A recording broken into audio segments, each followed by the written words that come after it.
Hey, everybody. Welcome to Impossible Live. Welcome back if you're joining us again. And regardless, you are in for a very special treat. Today, our delicious returning guest, Jenn Berger. And if you haven't had the pleasure yet, Jen's about to introduce herself shortly. Jenn suggested the song Lonely People. Number of reasons, number of timing. What I really love is I couldn't believe, Jen. Wow, this is one of those nostalgic vintage songs. I had the pleasure of meeting Jen in PQ Coaches Collective. For those of you who we haven't talked about positive intelligence, it's a cool coaching community. And I asked Jen where her babies were, and there comes the cat with the tail. And Jennifer said, out of the way, out of the way. Your beautiful cat, whose name I don't even know. Hey, Susan, welcome back. Hey, Eugene, how are you? Thanks so much for joining us today.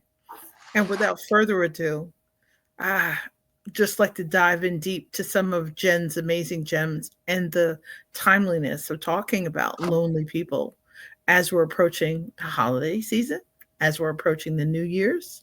And if you're joining us for a replay, let us know where you're joining us from and a way that we can help you in between our impossible lives. So, Jen, uh, let us know about amazing Jen. So I obviously you can see I'm joined by one of the cats today. Oliver says hi to the world. So I am a master certified coach and a PQ coach. I specialize in burnout and vicarious trauma. And I started diving deep into the research on both of those when I was working at a trauma recovery center, and I also lived on site. And so that was a recipe for burnout. I felt something other than burnout, which I later learned was vicarious trauma. And in looking into those to help me do well in my job and stay engaged with my clients, I learned a completely holistic and healthy view of self care, as well as, what we do to eradicate burnout and overcome vicarious trauma. And after a few years, I was like, I need to bring this to the world. I need to stop gatekeeping this, man. So, and that's how Silver Wheel Coaching was born. Ooh, I love that. And where'd you come up with the name of Silver Wheels? Silver Wheel Coaching was an interesting name for one, because I was going to be working primarily online. I needed a name that was very unique, that when people got to the site, they knew it was the right site. And I love goddess names, but you always have to worry about cultural appropriation. And so I went back to my own DNA to start looking at goddess names. And I found a Welsh goddess whose name is, sorry, I'm getting distracted again by the other cat. But I came across a Welsh goddess named Arienrod, and no one's ever going to be able to pronounce that properly. So, but she is the one who, among many other things, watches over souls in transition in the afterlife before they reincarnate. And I was like, well, that's kind of what I do. And the English translation of her name is Silver Wheel. So, Silver Wheel Coaching. Ooh, thanks for sharing some origin stories. And Susan and Eugene are saying hello to Oliver. And what is your other cat's name who is joining us today for Mirabelle. their debut? Okay, Mirabelle is cool, also cool. making her debut. And welcome Aries also. Some more cool sage energy in the house today. And I think one of the things I loved, Jen, about you picking this song, and really, when in our some of our discussions about what to talk about, because really, I love having conversations with Jen. I don't ever know where we go. I never know how long our conversation will be. It's a joke that we need to allow more space and time for them. And the lonely people part, I think there's different definitions of loneliness, and there's different definitions for many of us. There's even And I appreciate a conversation with Aries earlier about this. So there's even the time when lonely is welcome. So yeah, so loneliness sometimes it is a good thing because it helps us look inside and see what it is we're truly missing. When you said that, it reminded me of time when I was working at the trauma recovery center and I'd been with clients all evening. It was bedtime, clients went to bed. I'd been surrounded by people. It was 10 o'clock at night. I hadn't had a moment to myself since 9 o'clock that morning. And yet I suddenly had this feeling of utter loneliness. And I sat there because this was in the mountains in the middle of nowhere. And I sat there staring at the stars, trying to figure out, like, why am I feeling lonely? And I went, oh, I'm lonely for me because I forget who I am without clients. And so I think sometimes that loneliness can bring a lot of introspection and where we need to take care of ourselves better. Um, and then as far as a song choice for the holidays, it might not be a traditional holiday song choice, but I think it's so reflective because we can be we forget that we can feel multiple emotions at the same time. And so we can have this moment where we're like, yay, I'm surrounded by family. I know for me, a couple of my cousins are going to be back in town this Christmas, and I'm happy to see them. But there can also be loneliness because I miss my mom, or I miss my grandparents, or, other friends and family who are not here through death or through distance. And so I think so often we buy into this hallmark belief. Like we see all these commercials on television, or we see all this stuff online in social media about how everyone's so, happy and joyous, and it's this great time of year.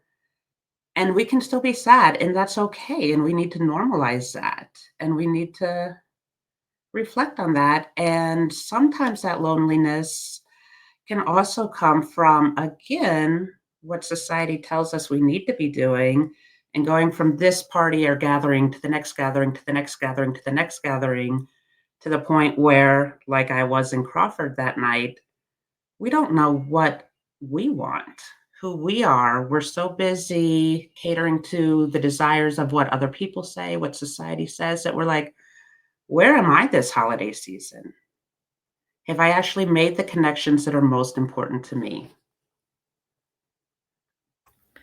I think it's really also the reminder that in the process of building deeper relationships, many of us, because we're focusing on building them with clients, with ideal future clients, with coworkers, with new family members, potentially new friends. And in many cases, I think one of the things is the real reminder, and Jen's hitting on it, is to really work on building a deeper relationship with ourselves.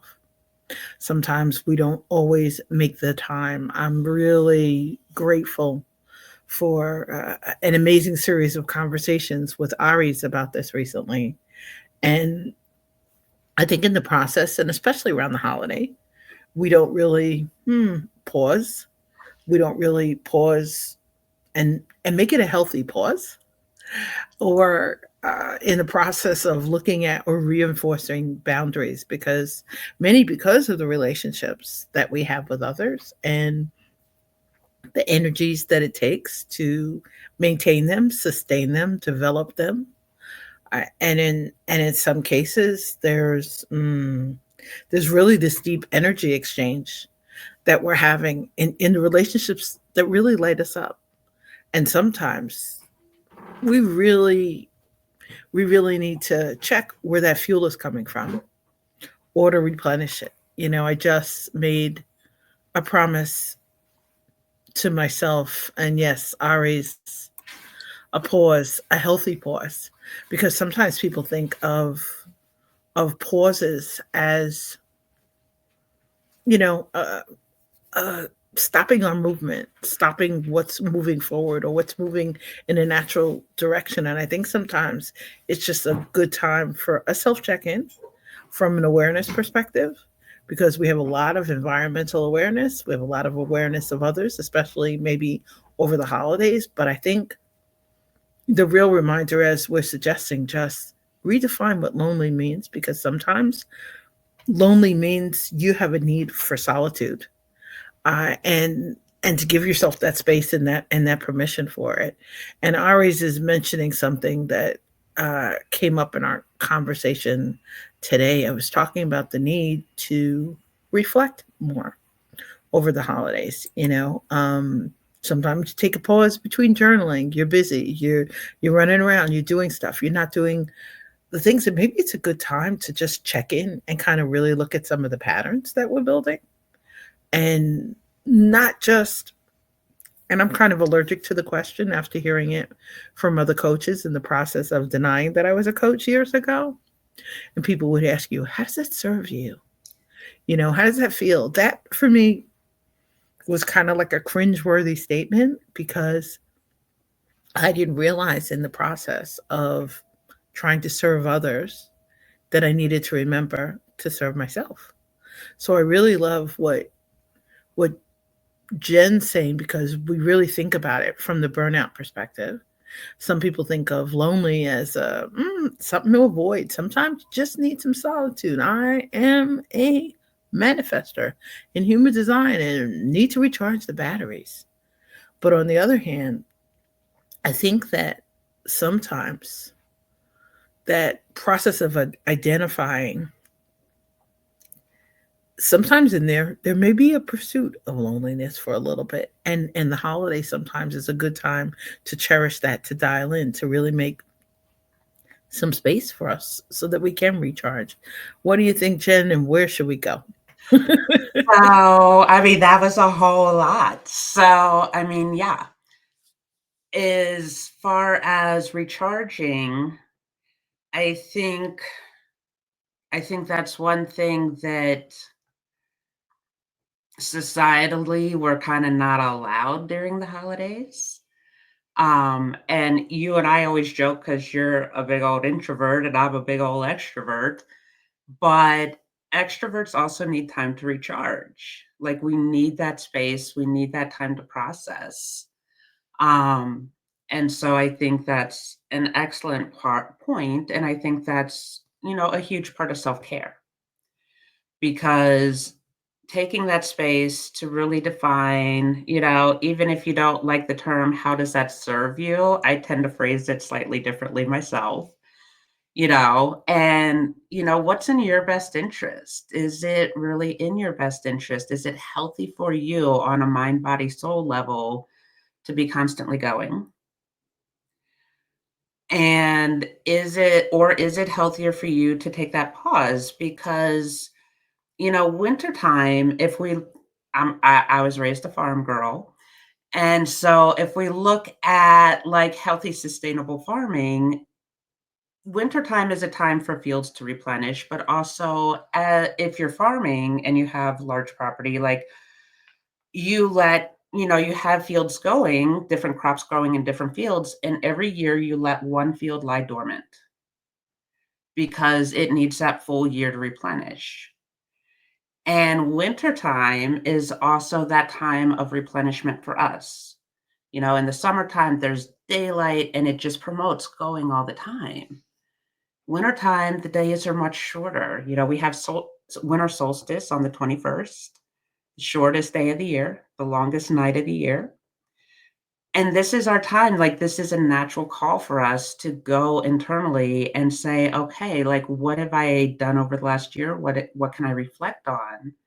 And yet, in the same time that is our body's natural instinct, this is also the holiday season, so everyone's on this go, go, go, go, go. So we kind of have this clash of what we instinctually internally want to do and what we're expected to do.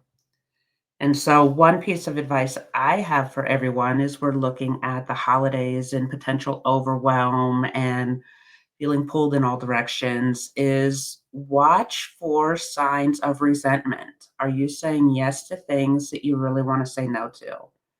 And if you've signed up to do all these things and go to all these gatherings and you're going, I really don't want to do this, check inside and be like, Is this, I don't want to do it because I'm tired, or I don't want to do this because this is not my scene. And if these are things that you really don't want to do, then back off this year and keep backing off next year too. Because the thing we forget is these people are all still going to be there after the holiday season. So let's spread that out throughout the year, right? And to me, I think that is an act of balance, which again, self care, because you and I have talked. I have my definition of self care that comes from years of looking at research, which is much more holistic. It's not all this stuff you see about, spa days and vacations and all of these things that are more almost indulgent. They're luxuries. Self care comes down to looking inside and saying, what do I need? What do I need in this moment to feel safe and secure and good? And I see you're popping something up on the screen there. I just was saying hi to our dear friends. What are the challenges sometimes, as you're saying? And I appreciate it from going live. I'm so used to responding to hellos. I love them, the highs, the warm smiles, and the real reminder to just keep paying them forward. And really grateful as people are popping in, whether they're popping in to join us for minutes, for seconds, for replays, is just to let them know hi. And Lowe's, I have no idea if I'm pronouncing your name correctly. So I have to check the pronunciation, but I really wanted to also just really welcome Lowe's to Impossible Live. I had put a welcome on Facebook that they wouldn't necessarily see. So I wanted to make sure that I included them in my welcome on LinkedIn. Andrea, welcome back. How are you? And Susan's chiming in. She's always been great at self care. She hasn't always been good at self compassion. And she's This learning that this year. That's a big, big, big aha. and that's a big one. And I think those two are so hand in hand. And because self compassion, the way I practice self compassion, I should say, is, it's this basis in mindfulness and just being aware of saying, wow, I'm having these thoughts about myself that aren't very nice right now. And that really hurts, and I think that's a part of self compassion that we forget to really acknowledge the pain of our own negative self talk. Um, and really saying like, wow, that hurts when I talk to myself like that. And you know what, I know a lot of people are going through this right now. I'm not the only one. Connecting with that, that universal humanity, right? And going, okay, like how can I give myself some grace around this? So the self-compassion, I think that's another lifelong project because we can be really, really good and something sidelines us and we are just, I know personally I can be cruel to myself when something sidelines me and having to step back. So I congratulate you, Susan, on that journey. Susan's got a really cool question, and welcome, Andrea. Thanks. So welcome back. Thanks for popping in to join us. Susan says she asked herself, what would someone who loves themselves do? Exactly. I think it's a fabulous question. I had an opportunity in one of the trust courses that I was taking with Yvette Bethel of Organizational Soul this year, and I thank Yvette for lighting me up as a trust ambassador around Ignite Trust. And one of the amazing people in Yvette's community, we were talking about empathy, and I was talking about how it's really a challenge sometimes. But as Susan's saying, in terms of self compassion, I had to learn that I really stank at self empathy. I'd I'd give it freely to others. I'd offer compassion to other, but the reflecting it back. And I appreciate that Susan's question is reminding us of that. I think too sometimes what happens in space is some of us who save a lot of space for others, we don't necessarily save a lot of space for ourselves and to fill or replenish our well springs or our energy reserves. And I want to thank Aries for holding some space for me earlier as I made a promise. to make a more deliberate practice of doing that. Sometimes in the process of launches or cool projects or supporting family or cooking for the holidays or juggling the zillion roles that we can play, sometimes within short spaces or one day or a really short period. And that process of just um, navigating back and forth from the different roles, it really saps us. And I think the thing that gets squashed is the self part. And so, really finding, whether it's through music, whether it's through talking with dear friends, whether it's through journaling, whether it's through creating, whether it's, playing with Oliver and Mirabelle. And I really appreciate that, and Roshni's saying it. Compassion burnout is real. And one of the things I loved about being in Yvette's course was this amazing leader, uh, dynamic entrepreneur, um, with a really large team and a really beautiful voice helped me redefine empathy. He says, sometimes you need to think of me-pathy, and it's the flip side, and I think of it sometimes in our conversations, because it's almost like the flipping the coin. But as Roshni and as Jenna reminding us, the burnout is truly real. It's something to really be conscious of. And I've been saying it for a long time. You ever thought of somebody? Reach out. A short message, a short call, a short something. Stop by, bring a dish, bring a plate.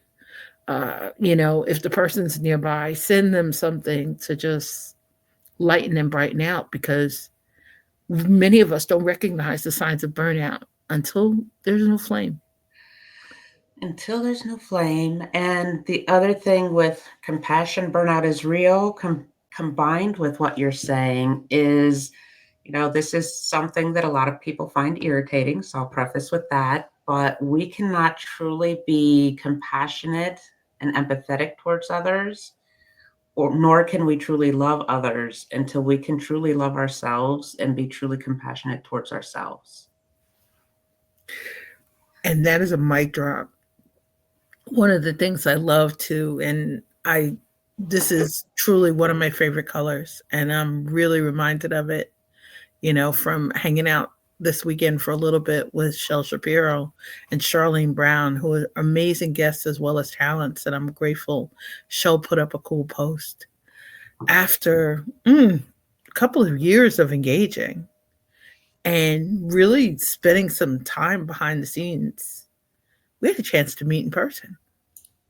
And it really reminded me, it is such a contrast sometime to the burnout. It was such a rich time of really of like true connection. Mm-hmm. The real reminder that we crave that, we need that. And as Roshni is with her beautiful mic drops, a moment of connection is never wasted. What I found was so interesting about meeting and connecting in person, didn't want the engagement, the connection to end. We went to lunch. By the time we left, it was dinner time, and you really thought about it, just from creating the space to like pause and just, hey, I really see you. I feel you. I hear you. And the chance really to exchange real hugs was just amazing. And I'd say that you'll say, and Jen is like, I'm an extrovert. As an introvert, I may be in situations where I want to hug somebody.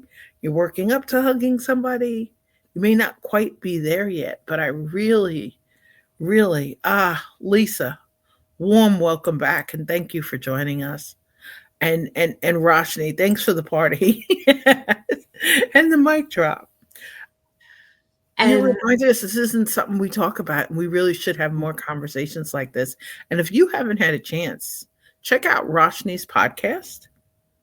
Check out Lisa's really cool audio rooms on LinkedIn. And I know they'll change in the format as, She and her team are navigating what their next steps will be. But check out some of the people who are in the room. We're here. We'll help each other kind of eliminate some of that loneliness and eliminate some of that isolation, which would be a really cool goal.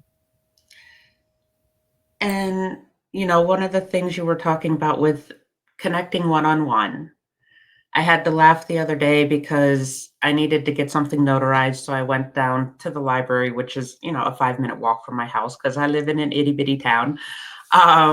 And so I was at the library and I needed to speak to someone there about something else after I got my notary. And we sat and we talked for probably like 45 minutes because we communicate, but we rarely make time to connect in person.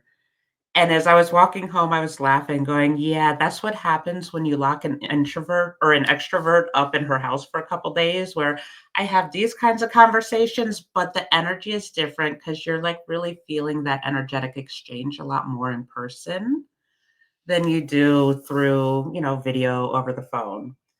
And earlier, I think it was Susan in the comments mentioned we're in a loneliness epidemic. And I think part of it is because we don't make as much time for those one-on-one in-person connections.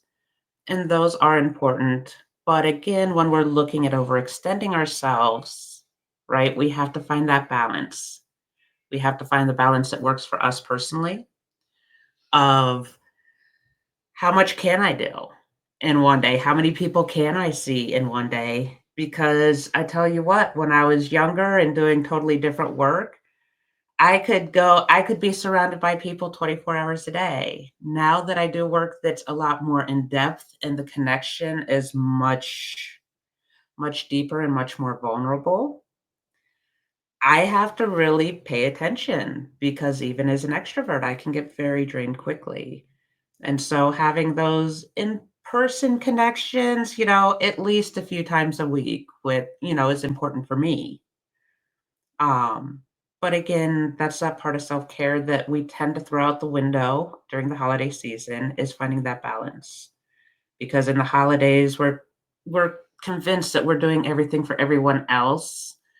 And I remember years ago, here's a prime example. This just popped into my head. So holiday season, we tend to do what we think everyone else wants, right? And we tend to do whatever the tradition is. And, with traditions, I've had to reclaim certain holidays and make my own traditions because of, trauma, sadness, pain, grief, whatever. But many years ago, mom was still alive, and my pop, her dad, was still alive, and it wound up being his last Christmas. And he had dementia. And I think he was 90. And so it was just me and mom and pop for Christmas. And mom was going, I really don't want to make this huge turkey for 3 people and this huge meal with dressing and turkey and all this stuff. Cause, very British family. We had specific things that had to be there. Um, and she's like, what are we even going to do with all the food? And I said, who says we have to have turkey? It's the 3 of us. And so for my pop-ups last Christmas, and this was, I think, one of the most fun Christmas dinners we've had, and mom and I made it a tradition, like not a tradition, but we occasionally did it once she moved back out here, was because again, this was Southern Maryland.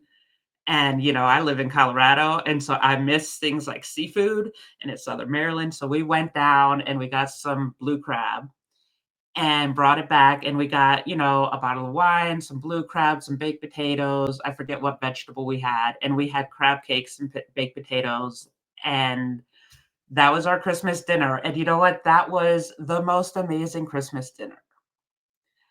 And my mom was always, she always was someone who went with, but this is what you're supposed to do. And I think it was one of her most fun Christmas dinners too, because it wasn't overwhelming amounts of work. It was just enough so that everyone enjoyed a really nice dinner, but we could still take care of my pop who, like I said, he had dementia. So there's a little extra care, and it's kind of hard to be making a big dinner with someone who's got dementia. And so it was just perfect. And so again for the holidays, throw tradition and everyone else's expectations out the window unless you're harming someone else. Like, don't go actively harming other people, but do what you need to do so that, you can feel connected with who you need to. And as we started off the conversation, sometimes that might just be reconnecting with yourself. I love it. Yes. On so many levels, and I think hmm, we're in a season of new traditions. And as you say, many of us during these complex seasons of grief and hopefully there's seasons of gratitude, grief, and growth, so there's some love and some joy around there. But I think the process of how you observe them, we're really making new traditions. I'm doing something unusual this year. I live with a turkey holic and I make a mean turkey. So the joke is, I didn't make one for Thanksgiving. I made one the weekend before. So we would have extra stuffing to share around the Thanksgiving table as my brother was amazing and catered a meal. But in the process, I'm now making a turkey like once every 2 weeks, a really small turkey, bringing out the big roaster just like the old days. And the joke is starting to make them on the days when we have those heavy winds and and the power surges and we had a foot of snow and there was a turkey in the oven, and you know what? It just it lightened the energy. It lightened the spirit. And I think, like you're saying, whether it is a seafood day, whether it is a pause day, and I think I really appreciate the response and the reaction to Jen's choice of a song today, because somebody's like, I'm possible. You're saying I'm possible. And you're saying lonely people. We're all acknowledging that for us, it exists someplace, whether it's a reality we share, whether we communicate and speak with each other about it, no matter where we live, no matter what time zone, no matter what our identities are. And the real reminder just sometimes to really acknowledge it out loud, because I think we really need the hugs and the reminder in there. As I was talking to a dear friend recently, to send hugs, and to remember somewhere in there, there's something we do that's a hug, whether it's mm, changing the meal that we make, making someone else's favorite, bringing back a childhood meal we haven't made in ages.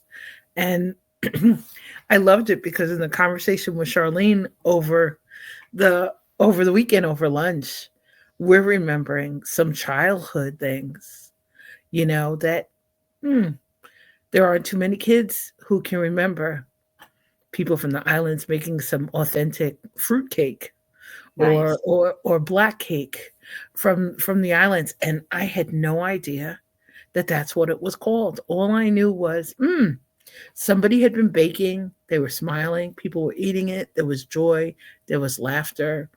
And in some cases, in between, there wasn't always the opportunity mm, to say to somebody, hey, I love you, other than to raise a glass.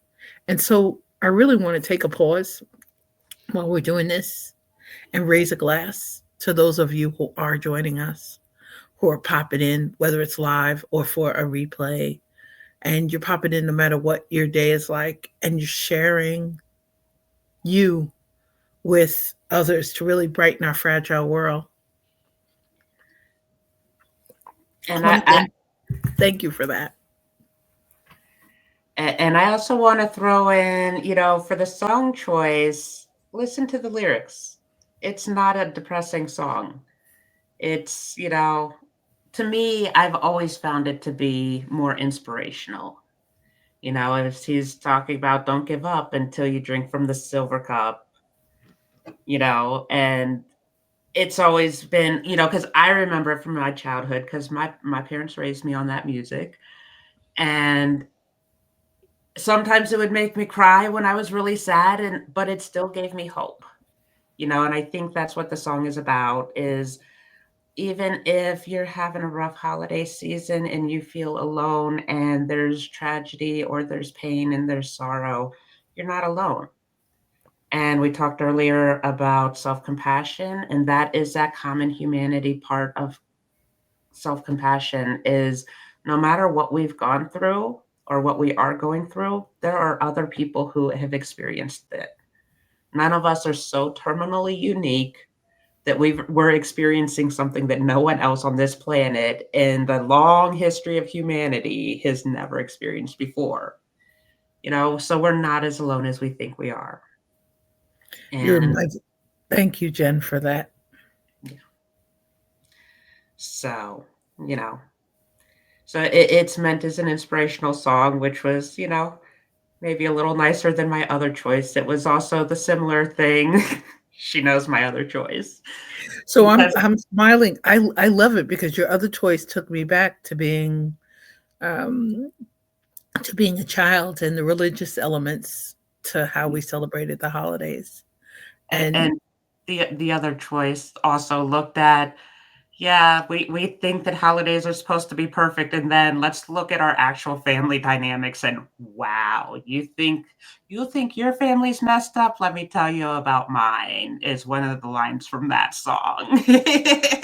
one of the things I love was the reminder really to celebrate whether it was the good memory, whether it was, I think one of the things that I loved about the holidays were the opportunities to go to midnight mass. And I love candles and I love stained glass.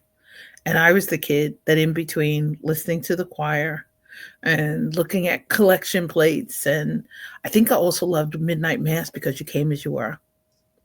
It wasn't like during the day where you had to dress up or and I think one of the things I love is one of the last times I went to midnight mass, we went as a family with our nephews and our nieces, and our nephews had been part of earlier ceremonies in the church during the day, and it was really cool to go with them to a wonderful church where part of the midnight mass ceremony was lighting a candle for somebody you love, and just a real reminder to just lean in and celebrate that.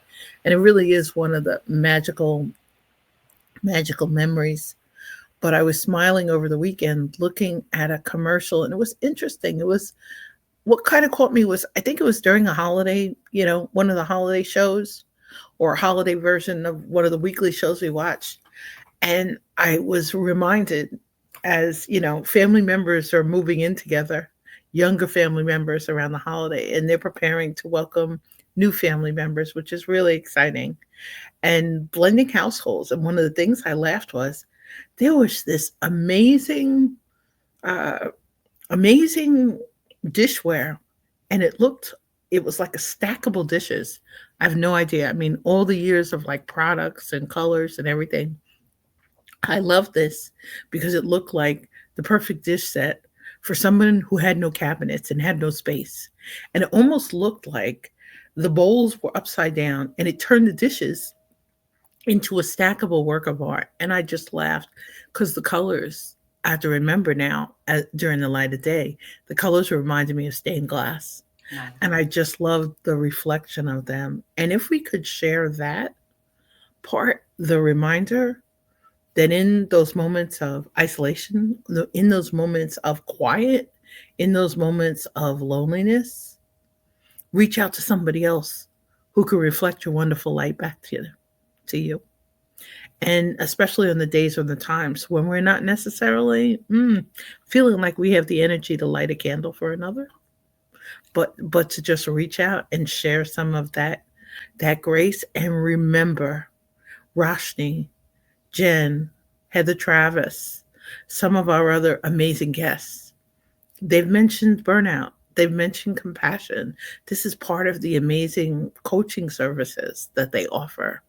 It's part of the conversations. And if there's somebody who's not necessarily feeling hmm, as up on And I can't even say consistent basis because every day's got an ebb and a flow to it, from an energy, from a rhythm, from a cadence, from a space. But to really remember, there's some amazing people out here who are here and available to help you. Just tune And, in. and with that note, also, yes, connect with someone who this is our work is always, we always appreciate that. And also, if you're connecting, when you were saying reach out to someone when you don't have as much light to give, reach out to someone who can reflect it back. Make sure you're reaching out to the right person, because I know you and I have discussed this before.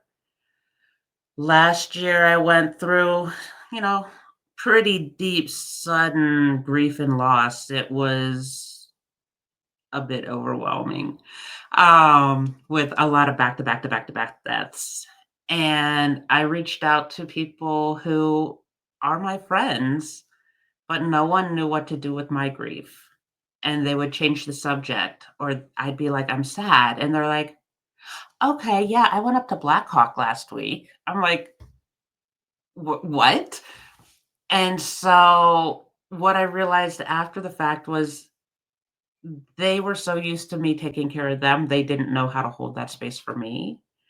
And so I had to be very, very selective for a couple months as I was going through that with who I did speak with. And me, the raging extrovert, I spoke with very, very few people and very infrequently. Because I think that's important when we're in a vulnerable space. Know who you can reach out to, who will be supportive, who's not going to spiral down with you, because we don't want like a communal downward spiral, but who can support you, hold that space for you, and love you in, the brightness and the ugly tears.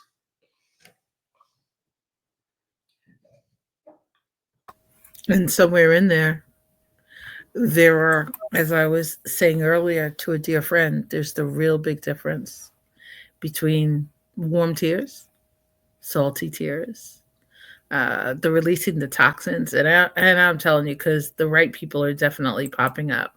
Charlene Brown is in the house, and amazing Lachelle Atkins, and yep, and Susan, you're really saying it best. Knowing who can hold space for you is important. It's so important. And I love that if you have one person, you're blessed. And, and the important part is knowing who that person is. And also, then when you're back on stable ground, being that person for the other people.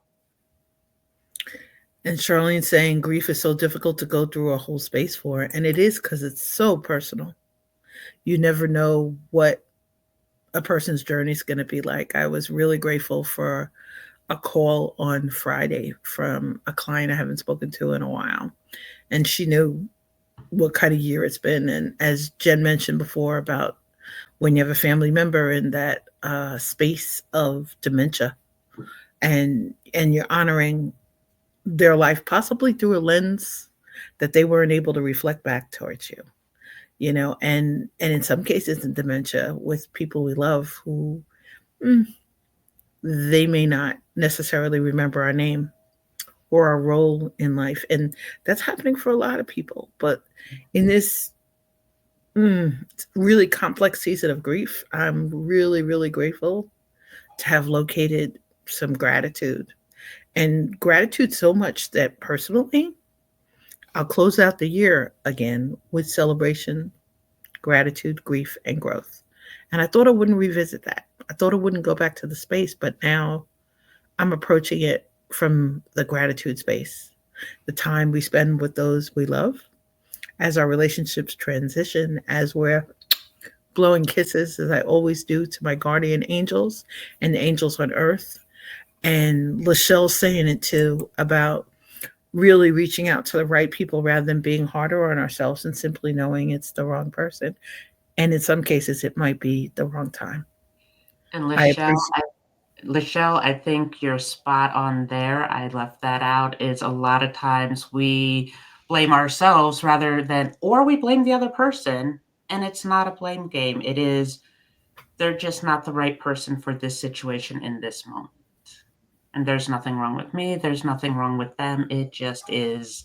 And who is the right person? So, yeah, spot on, Michelle. I still think, too, somewhere in there, the transparency Hmm. to be able to acknowledge somebody that your energy is a little bit different than the energy they need right then, Yeah. or that your energy and the ability to reflect what it is you feel that they might be looking for. And even if it's, I love you, I care about you, I hear you, I see you, I'm unable to do this right now. I had that conversation with someone who reached out about a month ago, and the timing just wasn't right. And the message perhaps mm, wasn't delivered in my usual style. They didn't feel the smiles across the miles. And I think sometimes too, you're reaching out to people, you can feel necessarily that their energy isn't isn't in the space that it needs to be. And the reminder, I'm thinking about you, I adore you, I'll be back in touch soon. Please reach out to somebody who can support you the way that you are. And if you know somebody else who's friendly with that person, who's a neighbor, and in some cases, maybe the right person is you at a different time during that day. Just when you have that chance, if you can answer the call. We also have some amazing authors on the other end. And I'm going to encourage you, look up some of Lachelle's books, look up some of Lachelle's programs about life with 15 children, about living with depression. And from a transparency perspective, it is, yep, we just want to be heard. And we really sometimes just need to be seen. Sometimes maybe saying to someone, I adore you, I really want to support you, I don't have the space for this right now, and without saying it in a way, I'm going to hold space for you, I'm going to pray for you, I'm going to think of you, I'm going to get back in touch with you, I'm I just need you to know I see you, and to really encourage them to really just reach out. That's one of the hardest things, I think, Yeah. then, about our journeys. And we talk about it sometimes from a positive intelligence perspective, from saboteurs, from mindset. And for those of you in the PQ community, you're going to love. I've been reaching out a lot to our amazing guests who are positive intelligence coaches and who just have some really uplifting messages. If you're on LinkedIn, you'll see these wonderful people we tagged. We thanked for coming here. And in a interesting way too, redefine lonely, redefine care, redefine space, keep reaching out, and don't give up. And also, I think redefining lonely is essential. Redefining self care is essential. Don't give up. And really, I think one of the parts that I learned from what the type of self compassion I practice is based on Kristen Neff's book, Mindfulness Based Self Compassion. And early on in her book, she talks about the suffering we experience is equal to the amount of pain, which is inevitable, multiplied by Mm, our resistance to that pain, mm, which is a choice. And in positive intelligence, you hear Shirzad also essentially talk about it. He never, directly says it, but our suffering is equal to our pain times our resistance. And so when we're sitting there, especially in the holiday season, but anywhere, anytime, and we're feeling lonely, loneliness can really, really put us in a little bit of a pity spiral of like, why am I lonely? I shouldn't be lonely. Well, all these shoulds or shouldn'ts. I shouldn't feel lonely. I'm surrounded by people who love me. I shouldn't feel lonely. Everyone else is happy. Why am I not happy? This is resistance to that feeling instead of being able to be like, huh, And again, I think we've touched on this in different ways through this conversation, but to be able to sit with the loneliness, explore it with gentle curiosity, and be like, okay, why are you here? What are you here to teach me? And, how do I move through this? And to actually be okay with all of our emotions, including loneliness. And that mic drop is kind of where we're going to end up today. If you are experiencing some of the emotions we've been talking about and you need somebody to just chat with, please reach out. Don't hesitate to send a message. Don't hesitate to reach out. Don't hesitate to call. And know that there are so many people out here who really care about you, whether they're people you've spoken to this holiday season, this year, previous seasons, or in future seasons. And I love that reminds me of the relationship part about the reason, season, or lifetime. Keep reaching out to those wonderful people with gratitude for things over your lifetime. Remember what Lachelle said about self love. And we're talking about self care and self empathy. This is the part that people don't normally remind you to save energy or space for, even if it's 10 minutes, even if it's a few seconds, and really just create wonderful safe spaces for you to feel loved, to feel cherished, to feel valued, to feel heard. Jen, I can't wait for our next Impossible Live. And Me yeah, too. and Can thank I you all to join us. Yep, Jen, go right ahead. can I do a little shameless self promotion? Go for go for it. So I also have a workshop I'm doing on December 28th. I'm not going to say the time because we're all in different time zones. But Say if the you, time zones for those who are connected with you on LinkedIn. so it's going to be at 11 a.m. Mountain Time, but you, you know, anyway, you'll have to convert into your own time zone.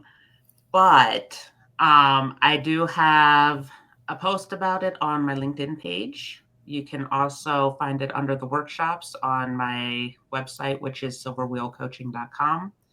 And this is all about reclaiming your calendar as an ultimate act of self love and self compassion, and having a calendar that truly reflects your values. And yeah, so I thought it was a perfect timing as we go into the new year and look at actual resolutions that we can actually achieve and attain. And one of those is making our calendars work for us. So, We're going to ask Jen to put that link in on LinkedIn. We'll also add it in on Facebook. And for those of you who have not had a chance, check out the amazing Jen. And thank you so much for joining us today and for bringing your amazing energy, your hugs, your direct messages. Oh yeah, Susan's like she loves any talk of calendars, and Susan's got some cool posts about that too from that perspective. And check out some of the amazing, wonderful people who've had the opportunity to pop in and join us live or for replays. Stay safe, stay well, stay inspired, and please stay in touch. Take great care and and have a magnificent day filled with opportunities and possibilities. And we'll talk again soon. and thank you, Mel, and everyone who joined us. And take care of yourselves. Be safe, everybody. We'll talk soon.